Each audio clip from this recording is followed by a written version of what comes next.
रघुपति राघव राजा राम पतित पावन सीताराम। रघुपति राघव राजा राम पतित पावन सीताराम। ईश्वर अल्लाह तेरे नाम सबको सन्नति दे भगवान। ஓம் ஸ்ரீராம் ஜெயராம் ஜெய ஜெயராம். அனைத்திலும் மேலான ஆன்மாவை வணங்கி மகிழ்கிறேன்.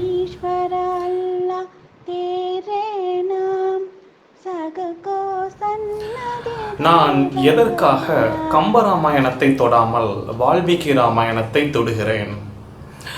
ஒவ்வொரு காரணமாக சொல்லி நான் எதற்காக வால்மீகி ராமாயணத்தை தேர்ந்தெடுத்து கொண்டேன் என்பதை இந்த இடத்தில் நான் பதிவு செய்ய விரும்புகிறேன்.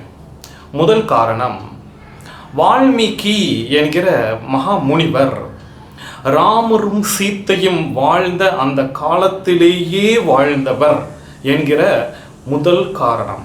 கம்பர் இதோ இந்த 11ஆம் நூற்றாண்டில் இன்றிலிருந்து ஆரம்பித்து 1000 வருடங்களுக்கு முன்பு வாழ்ந்த 1180ஆம் வருடம் பிறந்தவர்.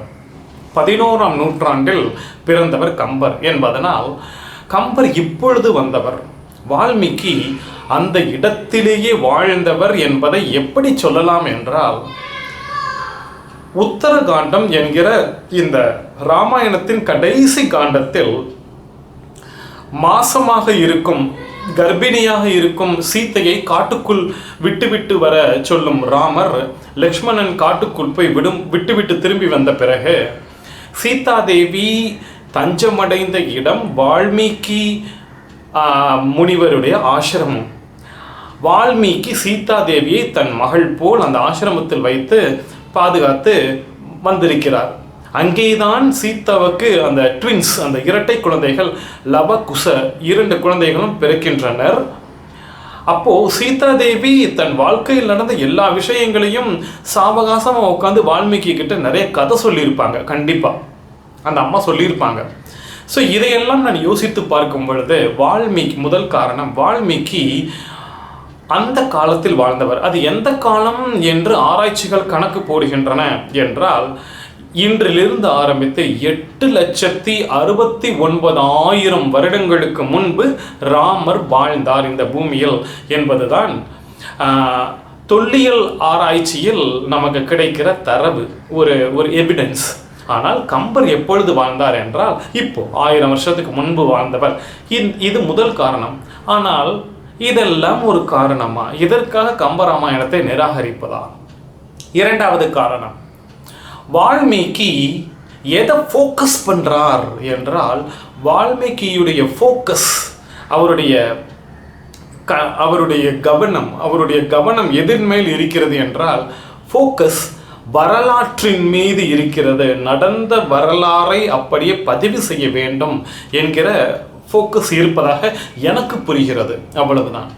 கம்பருடைய ஃபோக்கஸ் எதில் இருக்கிறது என்றால், எனக்கு தெரிந்து கம்பருடைய ஃபோக்கஸ் அறம் என்பதன் மீது இருப்பது போல் தோன்றுகிறது. வரலாறு, ராமர் இப்படி வாழ்ந்தார், சீத்தை இப்படி இருந்தார் என்று அந்த வரலாறை பதிவு செய்கிற அந்த கவனத்தை விட அறம் என்பதை தமிழ் மக்களுக்கு நான் கொடுத்து செல்கிறேன், அதில் ஏதாவது பிறழ்ச்சி நிகழ்ந்து விடக்கூடாது என்பதில் வார்த்தைக்கு வார்த்தை மிகவும் கவனம் செய்து இருக்கிறார். இந்த ஒரு வித்தியாசத்தை பார்க்கிறேன். இது இரண்டாவது வித்தியாசம். மறுபடியும் இதெல்லாம் ஒரு வித்தியாசமா?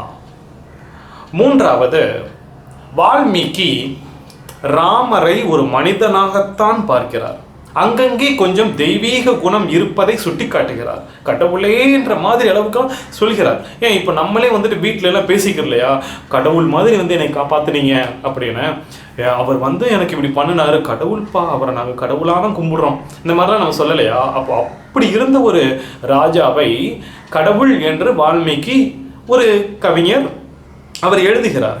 ஆனால் அவர் அவர் ஒரு இளவரசர், தசரதனுடைய மகன், ஒரு மனிதன் என்றே வால்மீகி பார்க்கிறார். ஆனால் கம்பர் வாழ்ந்த காலம் இந்த 11ஆம் நூற்றாண்டில் வைணவம், என்பது உச்சத்தில் சைவமும் வைணவமும் சண்டை போட்டு கொண்டிருந்தால் கூட வைணவம் உச்சபட்சத்தில் இருக்கிறது. ராமரை கடவுள் என்றே வழிபடுகிற அந்த வைணவத்தில் பிறந்தவர் தான் கம்ப நாட்டு ஆழ்வார் என்பதனால் கம்பர் ராமரை ஒரு கடவுளின் வரலாறை எழுதி கொண்டிருக்கிறேன், கடவுளுடைய கதையை நான் எழுதி கொண்டிருக்கிறேன் என்றே தான் வரிக்கு வரி அவர் எழுதுகிறார்.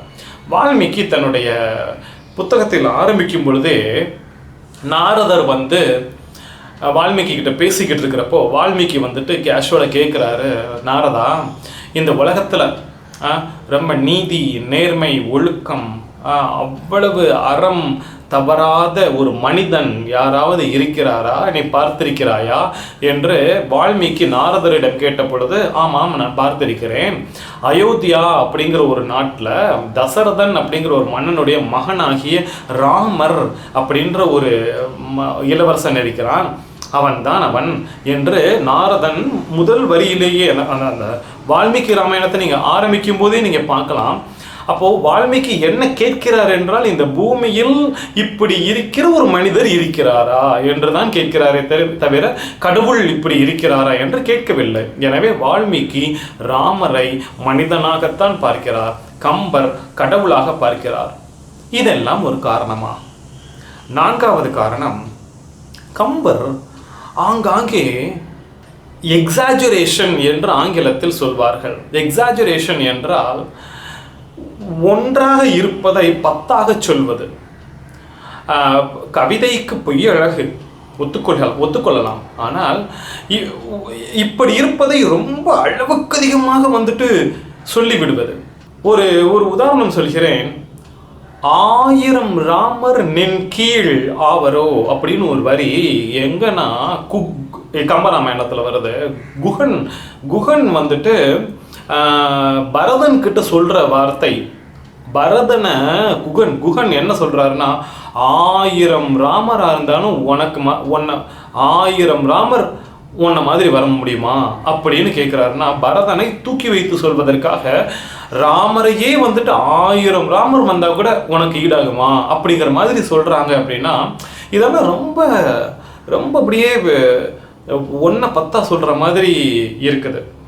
கம்பனுடைய இன்னும் ஒரு தனிச்சிறப்பு என்ன என்றால், அதான் நம்ம ஏற்கனவே பார்த்துருக்கோம், கம்பனுக்கு சுவை. கம்பனுடைய ஃபோக்கஸ் அறம் என்று சொன்னால் கூட, கம்பன் வீட்டு கட்டுத்தறியும் கவிபாடும் என்று நாம் எல்லாம் படித்திருக்கிறோம். அவர் எதை ஃபோக்கஸ் பண்ணியிருக்கிறார் என்றால் சுவை.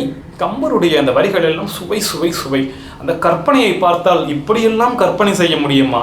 அந்த வில் அம்பு போகிற விஷயமெல்லாம் அவர் கற்பனை செய்து சொல்வதையெல்லாம் நீங்கள் படித்து பார்த்தீர்கள் என்றால், வாழைப்பழத்திற்குள் எப்படி போய் சேருமோ அதுபோல் வில் அம்பு சேர்ந்தது அப்படின்ற அவர் சொல்கிற அந்த கற்பனை எல்லாம் அப்பா அவ்வளவு அற்புதமாக இருக்கும் கம்பருடையது. அந்த சுவை சுவை சுவை என்பதற்காக நிறைய விஷயங்களை திரித்து புனைதல் என்பது கொஞ்சம் நெருடலாக இருக்கிறது. இருந்தாலும் இதெல்லாம் ஒரு வித்தியாசமா என்று தோன்றுகிறது. இது 4வது. 5வது, வால்மீகி உலகத்திற்காக ஒரு புத்தகம் படைத்தார். கம்பர் தமிழ்நாட்டுக்காக. எனக்கு தெரிந்து இந்த கம்பருடைய இந்த ராமாயணத்தை வேற்று நாட்டவர் படித்து பார்த்தால் அவர்களுக்கு அந்த தமிழ் தன்மை அதிகமாக தெரியும். கம்பர் எப்படி எழுதியிருக்கிறார் என்றால், தமிழ் மக்களுக்கு தமிழ் கலாச்சாரம், சீத்தையை தமிழ் பெண்ணாகவே மாற்றி இருக்கிறார். இந்த மாதிரி எல்லாவற்றையுமே தமிழ் தன்மையாகவே மாற்றி இருக்கிறார். நீங்கள் தமிழ்நாட்டுக்காரவங்க அதை படித்து பார்க்கும்போது, நம்ம வீட்டு கதை அப்படிங்க. உங்களுக்கு ஒரு உதாரணம் சொல்கிறேன். காதலுக்கு மரியாதை என்ற ஒரு படம். அந்த படத்தை நான் மலையாளத்திலும் பார்த்தேன், தமிழிலும் பார்த்தேன், ஹிந்தியிலும் பார்த்தேன். ஹிந்தியில் ஜோதிகா. ஒவ்வொரு மொழியிலும் அந்த படம் அந்த நிலத்திற்கான சுவையை காட்டியது. மலையாள படம் அந்த மண்ணுடைய சுவையை காட்டியது. ஹிந்தி படம் அது வேறு மாதிரி இருந்துச்சு. சரி, அதே மாதிரி சந்திரமுகியையும் சொல்லலாம். சந்திரமுகி படம் மலையாளம், தமிழ், தெலுங்கு, பங்காளி, வெஸ்ட் பெங்காலில் கூட எடுத்திருந்தாங்க. அதை பார்க்கவே முடியல, அது வேற மாதிரி இருந்துச்சு சந்திரமுகி.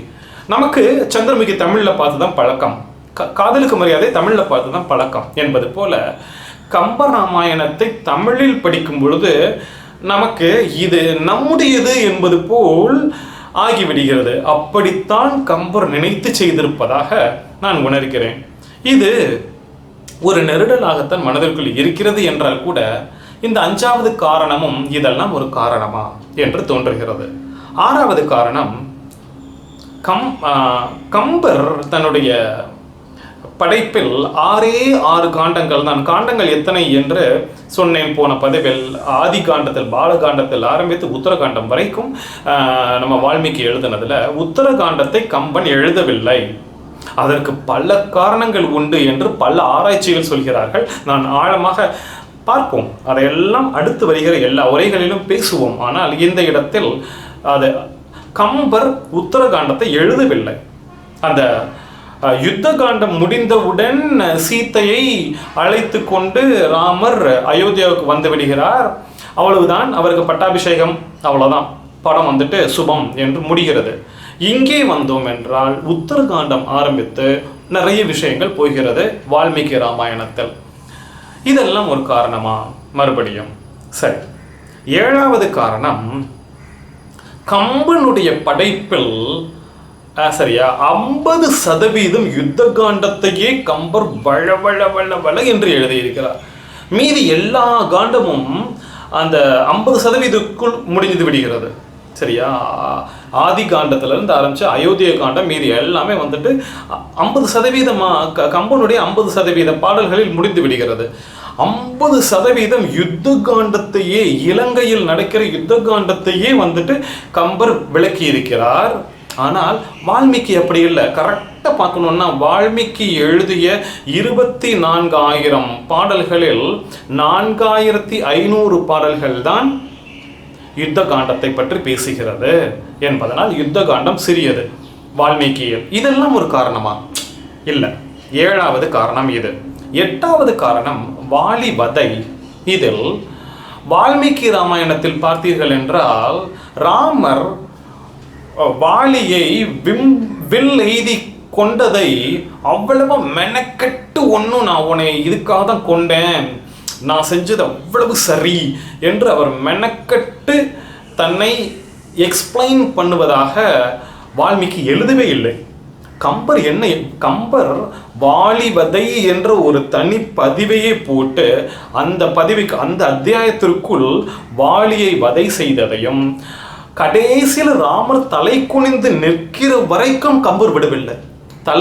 அதான் சொன்னேன்ல, கம்பர் அறத்தை போதிக்க வேண்டும் என்பதற்காக ஒவ்வொரு கதாபாத்திரத்தையும் செதுக்குகிறார், மாற்றுகிறார், நிறைய பண்ணுகிறார். கம்பர் நிறைய பண்ணுகிறார். இந்த வித்தியாசம், இது கூட வித்தியாசம் இல்லை. சரி, இதெல்லாம் ஒரு வித்தியாசமா விட்டு விடலாம்.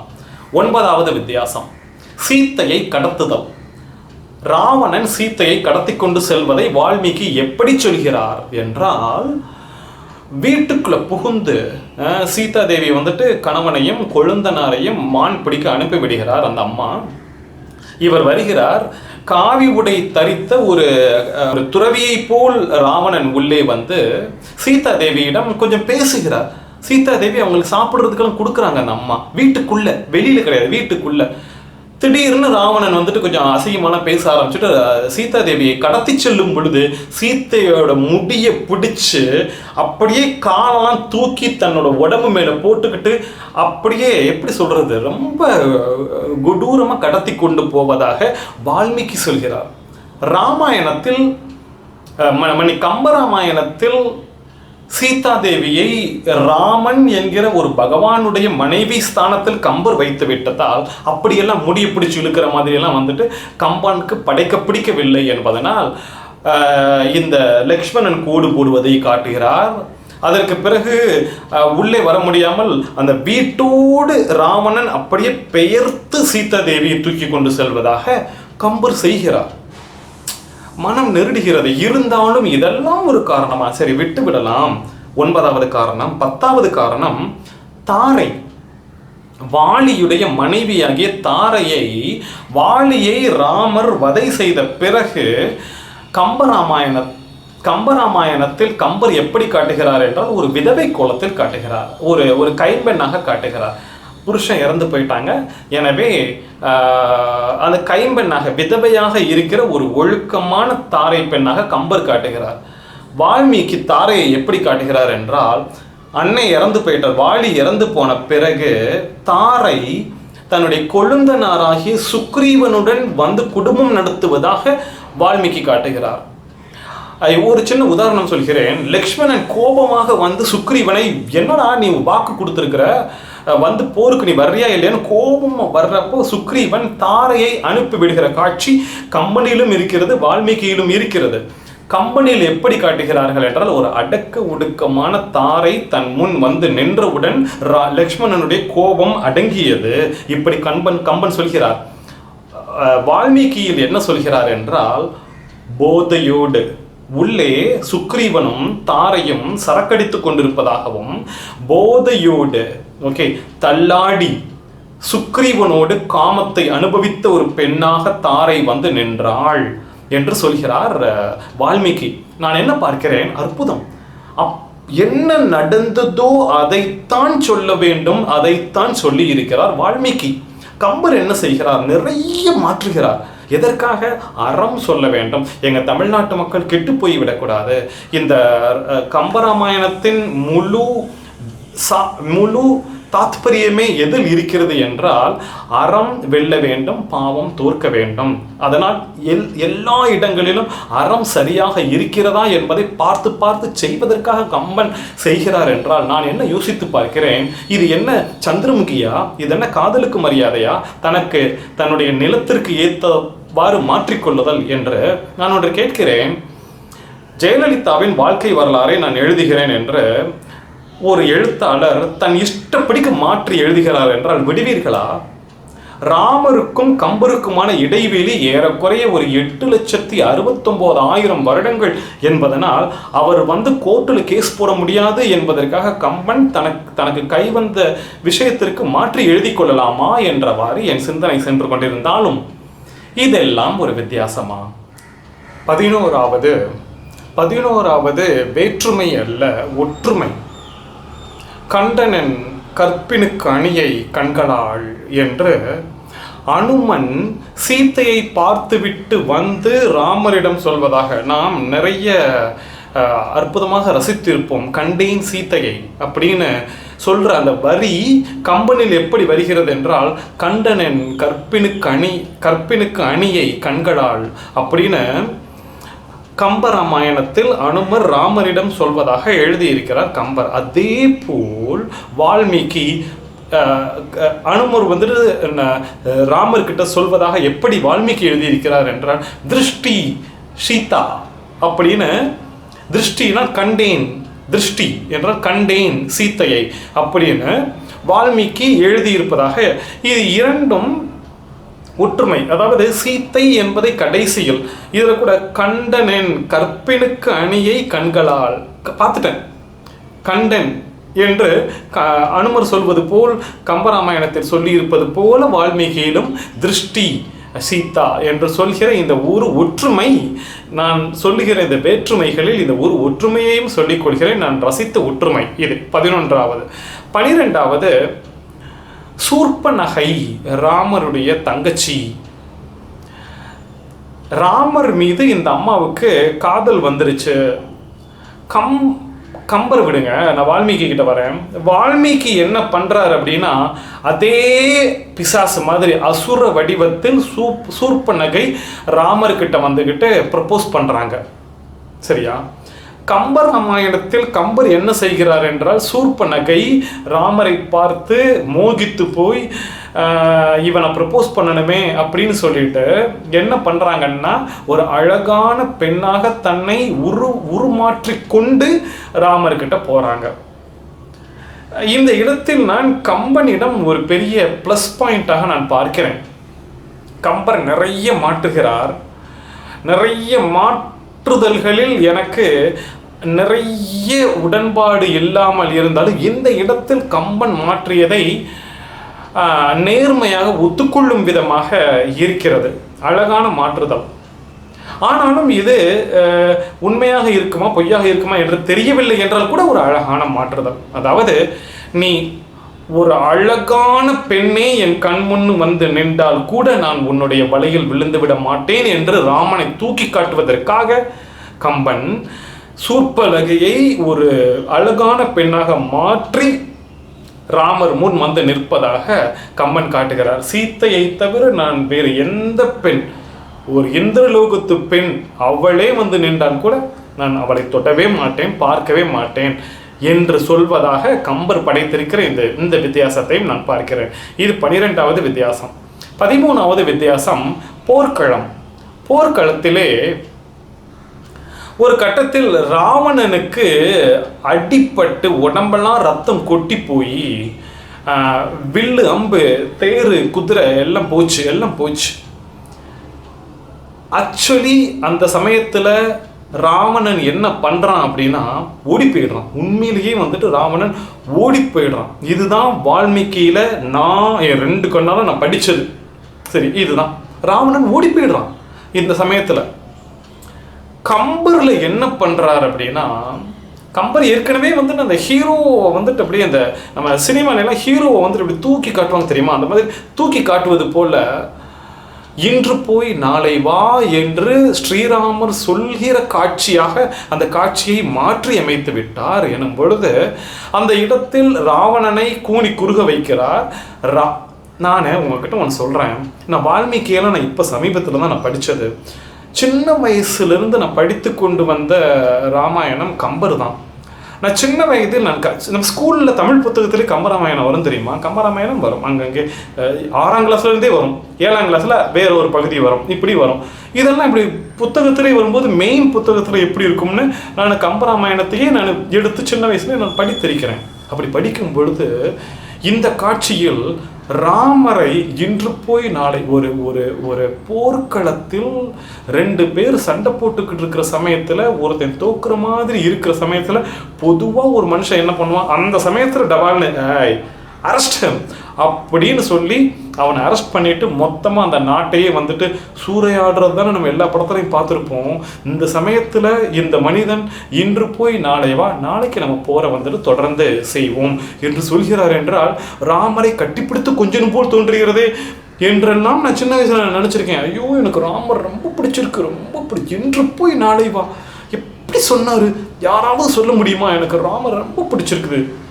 இப்போதான் தெரியுது இது கம்பனுடைய கற்பனை என்று. வால்மீகியை படித்து பார்த்த பிறகுதான் தெரியுது கம்பனுடைய கற்பனை என்று. ஆனால் கூட இந்த ஒரு வித்தியாசத்திற்காகவா கம்பனை தொடாமல் நான் வால்மீகியை தொட்டேன்? சரி, 14வது வித்தியாசம், என்னுடைய லெசன் 14வது வித்தியாசம், ராமருக்கும் சீத்தைக்குமான திருமணம் வால்மீகி ராமாயணத்தில் அரேஞ்ச்டு மேரேஜ். நல்லா யோசிச்சு பார்த்தீங்கன்னா தெரியும், வால்மீகி ராமாயணத்தில் அரேஞ்ச்டு மேரேஜ், சரியா? கம்ப ராமாயணத்தில் அது லவ் மேரேஜ். அப்படியே மேலே மாடத்திலிருந்து நம்முடைய அம்மணி பார்க்கிறார், கீழே நம்முடைய ராமரும் பார்க்கிறார், கண்டவுடன் காதல், அதற்கு பிறகுதான் வந்துட்டு கல்யாணமே ஆகுது. இது வந்துட்டு கம்ப ராமாயணத்தில். இது ஒரு பெரிய வித்தியாசமாக நான் பார்க்கிறேன். ஆனால் கூட இந்த வித்தியாசம் கூட ஒரு வித்தியாசம் எல்லாம் இல்லை. அடுத்து 15வது வித்தியாசம், மந்தரை என்கிற ஒரு கதாபாத்திரம். அந்த கதாபாத்திரத்தை வால்மீகி எப்படி காட்டியிருக்கிறார் என்றால் ஒரு ஒரு வில்லி ஸ்தானத்தில் காட்டியிருக்கிறார். நம்ம கைகேயி அம்மாவுக்கு கைகேயியுடைய அப்பா வந்துட்டு அவங்க ஊர்லேருந்து கேகே நாட்டிலேருந்து துணைக்கு ஒரு பெண் மாப்பிள்ளை வீட்டுக்கு அனுப்பிச்சி விடணும், கொஞ்சம் கூட இருந்து ஒத்தாசையாக பண்ணுன்னு அனுப்பிச்சி விடப்பட்ட பெண் தான் மந்தரை. அதே தான் இங்கே கம்பராமாயணத்திலும். ஆனால் கம்பராமாயணத்தில் அந்த பெண்ணை ஒரு முதிய பெண்ணாக, கூனி என்கிற பெயரோடு முதிய பெண்ணாக கம்பர் காட்டியிருக்கிறார். வால்மீகியை படித்து பார்க்கும்போது வால்மீகியில் வயசு அந்த மாதிரிலாம் சொல்லலை. ஒரே ஒரு காட்சியில் மந்தரை வந்துட்டு நல்ல மேக்கப் போட்டுக்கிட்டு, எப்போனா ராமரை காட்டுக்கு அனுப்புகிறப்போ, ராமரை காட்டுக்கு அனுப்பிட்டு பரதன் அவரை வந்துட்டு முடிசூடுற அந்த தருணத்தில் இதெல்லாம் நடந்துருச்சு. கைகை வந்துட்டு எல்லாம் பண்ணி முடிச்சுட்டாங்க. அதெல்லாம் பண்ணினதுனால மந்தரை வந்துட்டு நல்ல மேக்கப் போட்டுட்டு நிற்கிற ஒரு பெண்ணாக வால்மீகி ராமாயணத்தில் அந்த ஒரு காட்சி வருகிறது. அப்போது எனக்கு என்ன தோன்றுகிறது என்றால், ஒரு வயதான கிழவியா மந்தரை வால்மீகி ராமாயணத்தில் அப்படின்னு ஒரு கேள்விக்குறி வருகிறது. கம்ப ராமாயணத்தில் ஒரு ஒரு கூனி என்று கதாபாத்திரம் படைக்கிறார். அது மட்டுமல்லாமல், ராமா இப்படியெல்லாம் என் முதுகில் வந்துட்டு நின்று கூழாங்கல்லை விடலாமா என்று சின்ன வயதில் ராமர் கூழாங்கல்லை தூக்கி தூக்கி போட்டதாகவும், அந்த கோபத்தை மனதில் வைத்துக்கொண்டு இந்த கூனியாகிய இந்த மந்தரை பிற்காலத்தில் ராமரை நாடு விட்டே விரட்டி விட வேண்டும் என்ற பழிவாங்கும் உள்ளத்தை கொண்டதாகவும் கம்பராமாயணத்தில் தான் படைக்கப்பட்டிருக்கிறதே தவிர வால்மீகி ராமாயணத்தில் படைக்கப்படவில்லை. எனவே ஏடாகூடமாகவெல்லாம் கம்பர் கற்பனை செய்திருக்கிறார். கேரக்டர்ஸ், கதாபாத்திரங்களை மாற்றி அமைத்திருக்கிறார், செதுக்கி இருக்கிறார், என்னென்னமும் பண்ணியிருக்கிறார். சரி, இதெல்லாம் கூட ஒரு காரணமா என்று மறுபடியும் தோன்றுகிறது. 16வது காரணம். இந்த காரணத்தை பார்க்கும் பொழுதுதான் மனம் உண்மையிலேயே கொஞ்சம் நெருடுகிறது. காட்டிற்கு செல்ல கிளம்பும் ராமர் அப்பாவை பார்த்துட்டு போகலாம் அப்படின்னு சொல்லிட்டு அப்பாவுடைய இருப்பிடம் அப்போ வந்துட்டு அப்பா வந்துட்டு கைகேயியுடைய இடத்துல அரண்மனை, ஒவ்வொரு ராணிக்கும் ஒவ்வொரு அரண்மனை, அதில் வந்துட்டு கைகேயியுடைய அரண்மனையில் அப்பா இருக்கிறார் அப்படின்னு அவரை பார்த்துட்டு, அப்பா நான் போயிட்டு வரேன்ப்பான்னு ஒரு வார்த்தை சொல்லிட்டு போகலாம் அப்படின்னு ராமர் வர்ற இடத்துல கைகேயி தடுத்துட்டு, நான் சொல்லிக்கிறேன் நீ போயிட்டு வா என்று கைகேயி விரட்டி விட்டதாக கம்பன் படைக்கிறார். வால்மீகி ராமாயணத்தில் அப்படி கிடையாதுங்க. தசரதன் படுத்திருப்பார், அப்படியே ஏற்கனவே வந்துட்டு புலம்பி தீர்த்து, ஐயோ இப்படி வர வாங்கிட்டியேடி அப்படின்னு கைகேயி கிட்ட திட்டி தீர்த்துட்டு தசரதன் படுத்திருக்கிறார். ராமர் வருகிறார், அப்பா நான் கிளம்புறேன் அப்படின்னு சொல்லி சொன்ன உடனே தசரதன் அப்படியே அழுது மயங்கியெல்லாம் விழுகிறார், படுக்கையிலே மயங்கி மயங்கி விழுகிறார். ஐயோ உசிரே வச்சிருக்கிறார் ராமர் மேலே, காட்டுக்கு போறானே என் பையன் அப்படின்னு. ஆனால் ராமர் சொல்லிவிட்டு செல்கிறார். வால்மீகியில இதில் சொல்லாமல் செல்கிறார். இதெல்லாம் ஒரு காரணமா என்று 15 காரணங்களை கூட நிராகரித்து விட்டாலும் இந்த காரணம் உண்மையிலேயே நெருடுகிறது. ஆழமாக பார்த்தோம் என்றால் இந்த காரணத்திற்குள் எவ்வளவு பெரிய விஷயம் புதைந்து கிடக்கிறது தெரியுமா? ஊர் உலகமே தசரதனையும் கைகேயையும் தப்பா பேசிக்கிட்டு இருக்குது. ஏன்னா ஒரு கோட்டைக்குள் ஒரு மன்னனும் ராணியும் இளவரசனை காட்டுக்கு இளவரசன் அப்படின்னா எப்படின்னா, ஊரில் இருக்கிற மக்களுக்கெல்லாம் ரொம்ப பிடிக்கிற ஒரு பையன் ராமர். காட்டுக்கு போ அப்படிங்கிற விஷயம் பரவிடுச்சு.